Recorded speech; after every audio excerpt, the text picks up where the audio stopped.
When I was a young man growing up in Derby, America, each Lenten season, the local churches would band together and present what was called the Derby Passion Scenario.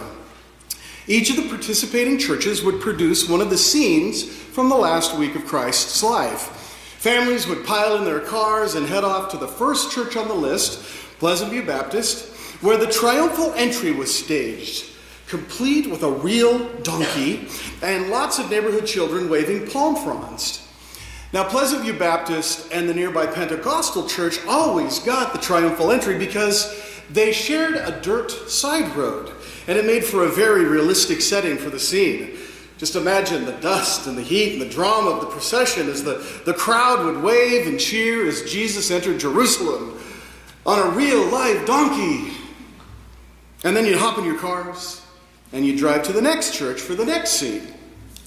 This went on for about 2 hours as you worked your way through the entire Passion story, and then it started all over again. You had 2 opportunities each Easter to catch the scenario.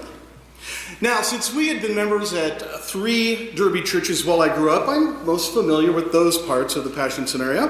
Pleasant View Baptist, where we attended for the first 9 or 10 years of my life, had, as I said, the palm-waving entry into Jerusalem, and then briefly in junior high, I attended Faith Lutheran Church, whose Gothic architecture made a terrific setting for the trial before Pilate.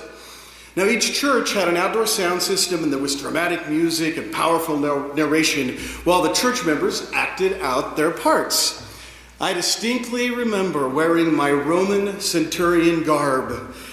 Imagine these skinny legs and one of those little Roman skirts. And I was roughly ushering the actor playing Jesus to his spot in front of the purple-robed Pilate.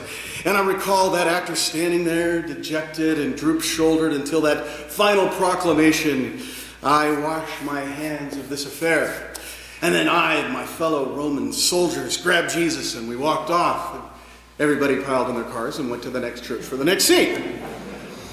My senior high school career had me transferring my membership up the road to Woodlawn United Methodist Church, where I was my entire senior high career. Now, this church for years had the distinction of serving as the location of the crucifixion. Even today, when you drive south on Woodlawn Street in Derby and past the church, you will see the 3 crosses that were used there for many years in their important part of the scenario. I recall one of my best friends being chosen our senior year to play Christ, and how seriously he took his role, and how I watched as this time I was just a face in the crowd, but I watched as the ladder was placed against the cross, and he was escorted up it and put into place, and as the guards, different actors, because we're at a different church, mimed hammering nails into his hands and feet. And I'll never forget as my friend did his final dramatic look to heaven as the narrator proclaims, "Father, into your hands I commend my spirit." And having said this, Jesus breathed his last. It's one of those indelible memories that I cherish to this day. What good, strong memories of the late 70s and 80s as the churches of Derby put on this rather fun and dramatic Easter scenario. And I have those great memories of playing 3 different roles throughout my youth: a member of the crowd waving a palm frond, and that Roman centurion, tough Roman centurion, and finally then just a face in the crowd at the crucifixion. The roots of this type of play or scene-based presentation of the Passion are actually found in the medieval church, where they would hold what were called Stations of the Cross. These stations were used as a teaching tool, and the members would go from station to station and pray, and often see the various scenes acted out. Many churches, both Catholic and Protestant, hold variations on the Stations of the Cross to this day. I want to make an important note here, though. Modern theater actually was born out of these medieval passion plays and station plays. We can trace our modern television and movie entertainments to the medieval church and how they sought to teach people good morals and the Bible stories in this manner. People have been interpreting the Passion story since right after it happened, interpreting what it meant and what it means. The first church, the early church, used a verbal telling of the story to vouchsafe the material and to keep any documentation from unbelievers' eyes and from possible prosecution. But eventually, of course, it had to be written down, and we have lots of existing copies of various iterations of the Passion. In your bulletins, I have included a section of what is called the pre-Markan Passion narrative. And in this case, pre-Markan simply means that it comes, scholars believe, before the Gospel of Mark. It was written before Mark's Gospel. It's dated, they believe, roughly between 30 and 60 CE, or right after the Christ event and up to about 30 years after the event. Now, as you read that, that'll be extremely familiar to you because it is believed by scholars that this is the document that the Gospel of Mark then derived much of its material. I wanted you to have a snippet of this document because most scholars believe it is the earliest written account of the Passion story. So it is from this narrative that all of the others have been created from. This is the seed of the story, if you will, and all the others up to and including what we're talking about these weeks here in our Lent are used to tell their version of the Passion. And through the years, it has undergone some very interesting changes. Up to and including Robin's treatment last week, for last week's sermon, the epic greatest story ever told, where we saw some pretty significant artistic and historical license being taken to tell the story, but it was done to reach as broad an audience as possible. And then we have this week's chosen artistic interpretation of the Passion called the Cotton Patch Gospel. Unfortunately, we had to cancel our shared viewing of this delightful little show due to bad weather on Wednesday, but I've watched it again this week a couple times, and I have the DVD in my office. If anyone would like to check it out, you're welcome to borrow it. And watching it reminded me so much of all of the fun that we had when we did a little production of Cotton Patch Gospel right here in our sanctuary in February of 2008, just 10 short years ago. For those of you newer than that to UCC, there was a period of about 7 years where our director of youth and children ministries would put on a musical or a play each year. We started out with Did Godspell, Jesus Christ Superstar, and in 2008 we did the Cotton Patch Gospel. In that particular production, I played the part of the narrator who plays basically all of the major roles in the Passion story, but we had a bunch of our college kids and our young people and our children helping out, and they played a variety of other characters. The Cotton Patch Gospel is a retelling of the Passion using the vernacular of rural Georgia, the common speech. The book of the play was written by Tom Key, a very talented actor, and he based it on a Southern Baptist minister's writings. Clarence Jordan made these colloquial translations of all four of the Gospels. And he translated them into this Southern dialect. Sorry, Thomas Patrick, I'll do my best. He's my resident Southern accent guy back there. He's from North Carolina. All right, so Jordan translated each of the four canonical Gospels into this Southern dialect, and he used the vernacular and geographic locations of Georgia as replacements for various locations in our Passion story. For instance, in the musical Cotton Patch Gospel, the opening song is called Something's Brewing in Gainesville, and it's referring to the birth of a Savior for the people, with Gainesville, Georgia, standing in for Nazareth.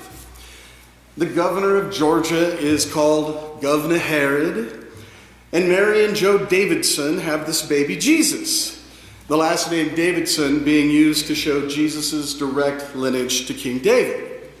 It's very clever, bordering on the hokey. But as Tom Key said, he said this about those original Cotton Patch Gospels. He said, as soon as I read Clarence Jordan's Cotton Patch version of Matthew, I knew I had been provided with an authentic and fresh way of seeing the story of Christ. The way Jordan respectfully and accurately put the life of Jesus in the context of the American South made what had become safe, familiar, and most importantly, so of another time and place, Jordan made this suddenly and shockingly relevant with an enormous amount of laughter, moral challenge, and wonder. Famed songwriter Harry Chapin, the man who gave us, for better or worse, The Cats in the Cradle, he contributed the songs for the show, and they completed Cotton Patch Gospel in June of 1981, about 1 month before Harry Chapin would be killed in an automobile accident. Just 3 months after that, the musical finally opened off-Broadway. It ran for a total of 193 performances, closing in April of 1982. It has been performed in so many venues since then. It's a delightful little show, and it was even, as I said, performed right here at University Church. The recording that I have in my office is of the early 80s off-Broadway production, and it was fascinating to watch that lead actor assume almost all of the roles in the story. He plays the major characters, and the members of his bluegrass band offer some small roles and some commentary along the way. It's lots of fun, but yet it still has a very powerful moment there in the second act, especially when we get some insights into the plight of Jesus and especially the betrayal of his friend, Judas. So the Cotton Patch Gospel is just one additional way of interpreting our Passion story. And while, as I said, some have found it hokey and simplistic, it has drawn great praise for being accessible and showing that the Passion can be updated even unto a place like Gainesville, Georgia. Now, isn't this what the churches of Derby were trying to do with their Easter Passion scenario? Isn't this similar to what the churches were doing in the Middle Ages? Interpreting the story and making it available for everyone. Isn't that what we're engaging with any time we share the story? We interpret its meaning for today, and then we try to express that meaning in ways that are accessible to our modern audiences. Colin Harris, a retired professor of religious studies at Mercer University, has written extensively on how we interpret the Passion, and most importantly, with which character we identify. How this identification can give us an insight into our default religious convictions. He asks us to look at how we relate to the various characters. Do we see ourselves as members of the Sanhedrin? Are we trying to maintain strict adherence to our traditions and our historical interpretation of the Passion? Are we complicit in the plot to dehumanize someone who challenges our perceived traditions? Or perhaps we see ourselves as Pilate, or at least sympathetic to Pilate's plight, so afraid of losing our privileged position that we willingly allow ourselves to become puppets for others' causes. Or are we bystanders in the crowd, ignorant of what's really happening, but willing to join the schemes of others out of our own fear of being seen as resistant, of being called a nonconformer, as going against the status quo? Are we the one who will betray a friend? Of all of our daily betrayals of each other and of our betrayals to ourselves and our beliefs, betraying a friend is the one that seems to sting the most. Or are we instead one of those many onlookers on the Via Dolorosa, the way of tears, the path Jesus walked on the way to his death? Ones who feel tremendous sympathy for the Christ, and who remember that whatever happened on the side of that hill of skulls on that dark day, that regardless of historicity or cause or need for sacrifice, that something profound happened on that day.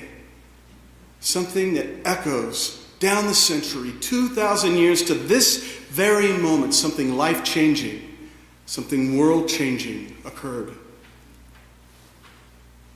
When you look in the mirror of history, what role in the Passion story is being reflected back to you?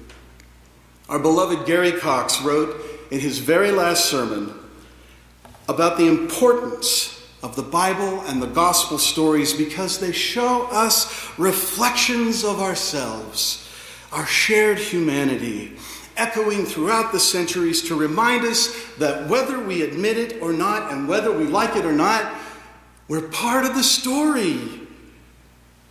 What part will you take? Will you be complicit in the defacement of other human beings? Or will you resist against dehumanizing language and dehumanizing actions?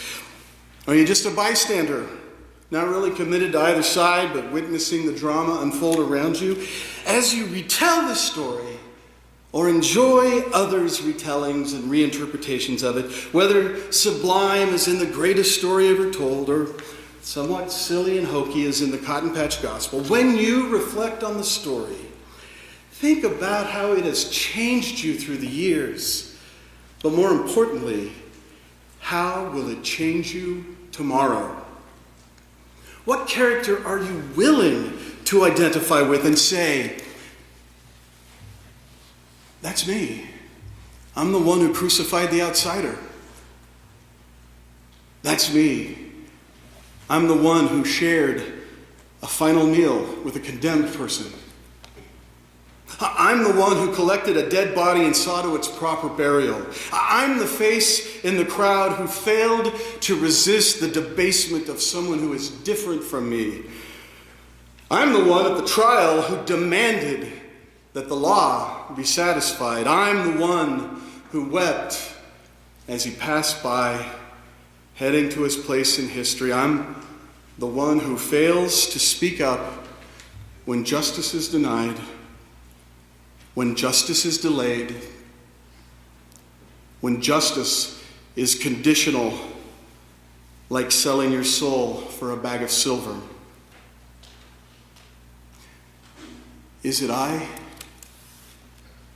Did I stand aside and let someone else suffer? Did I crucify the Christ? Did I kill the dream of a just world? God's beloved community here on earth. What face is reflected back at you when you look in the mirror? Amen.